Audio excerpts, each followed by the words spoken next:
Bonjour à tous, j'espère que vous allez bien. Alors, bienvenue sur le podcast d'une aide-soignante motivatrice.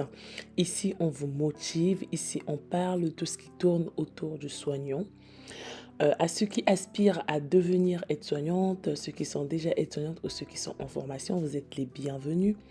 La première des choses, n'hésitez pas de vous abonner, surtout de rester jusqu'à la fin de la vidéo pour pouvoir écouter toutes les pépites.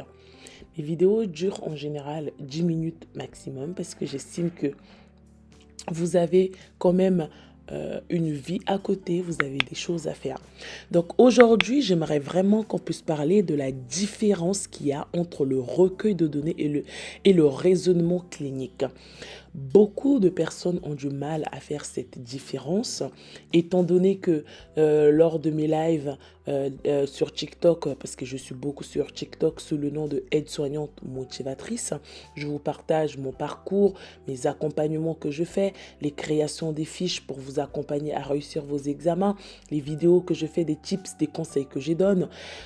J'ai pas mal parlé avec des abonnés et je me suis aperçue que beaucoup d'abonnés ont des difficultés alors qu'ils sont à la veille de leur examen.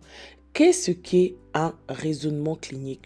Il faut savoir que le raisonnement clinique est défini comme le processus est comme le résultat d'un processus. Donc, c'est important de savoir que le raisonnement clinique est un processus.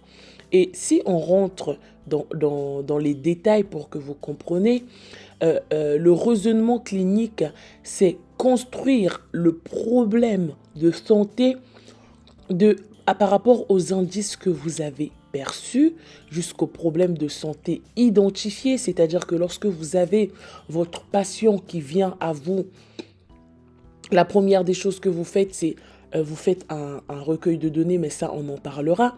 Et après, vous faites un raisonnement clinique. Suite à ça, qu'est-ce que vous avez identifié? Quels sont les besoins de cette dame qui est perturbée? Comment cette dame vous a-t-elle semblé? C'est une personne qui est-elle anxieuse? C'est une personne qui parle beaucoup? Est-ce que c'est une personne qui sera beaucoup dans la demande? C'est lors de l'entretien que toutes ces analyses-là, une fois que vous avez tout effectué, parce que lors de l'entretien, il faut savoir que il y a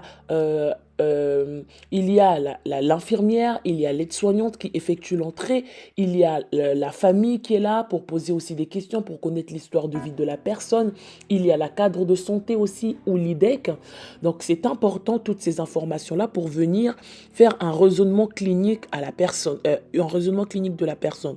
Donc nommer les problèmes de santé en les justifiant en termes de problèmes réels, en termes de risques, en capacité ou incapacité. Les projets de soins, c'est proposer des actions d'aide soignante personnalisées. Donc, même dans ce même raisonnement clinique, comme on est en train de voir, le raisonnement clinique, ici, il va nous permettre de poser, de poser vraiment un diagnostic, on peut dire, diagnostic, peut-être c'est trop dit, mais de visualiser de pouvoir savoir où est-ce qu'on va aller avec cette personne. C'est pour ça qu'on est en train de dire ici un terme, un problème réel et en termes de risque ou en capacité ou en incapacité de savoir ce que cette personne est en capacité ou en incapacité de savoir. Et de ce raisonnement clinique, en découle le projet de soins. Donc le projet de soins, c'est vous en tant qu'aide-soignante, vous allez proposer des actions d'aide personnalisée. Par exemple,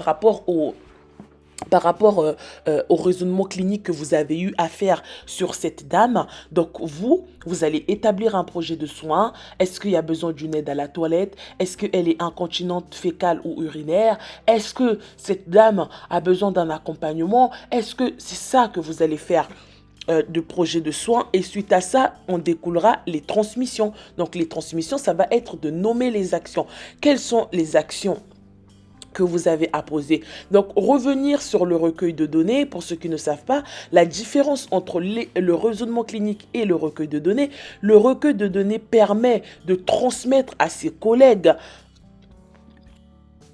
Vous voulez en fait le recueil de données, comme on dit recueil, c'est recueillir les informations. Ça vous permet, en fait, c'est la première des choses que vous faites, recueillir des informations face à la personne que vous avez, ensuite pouvoir les transmettre, ensuite les mettre dans le dossier de la personne, examiner la personne par rapport à ses capacités. Donc dans le recueil de données, vous allez retrouver l'histoire de vie de la personne, le nombre d'enfants que cette personne a, ce que cette personne faisait dans son passé, ce que la personne aimait lorsqu'elle était chez elle, quelles étaient ses activités favorites, quelles étaient ses croyances, comment cette personne vivait. Et ça, c'est important. C'est ça, il faut savoir qu'il y a la différence. Donc le raisonnement clinique est là pour construire un problème, poser un problème, la construction d'un problème, de savoir si c'est un problème qui est d'ordre de santé, de l'identifier et ensuite venir nommer ce problème en termes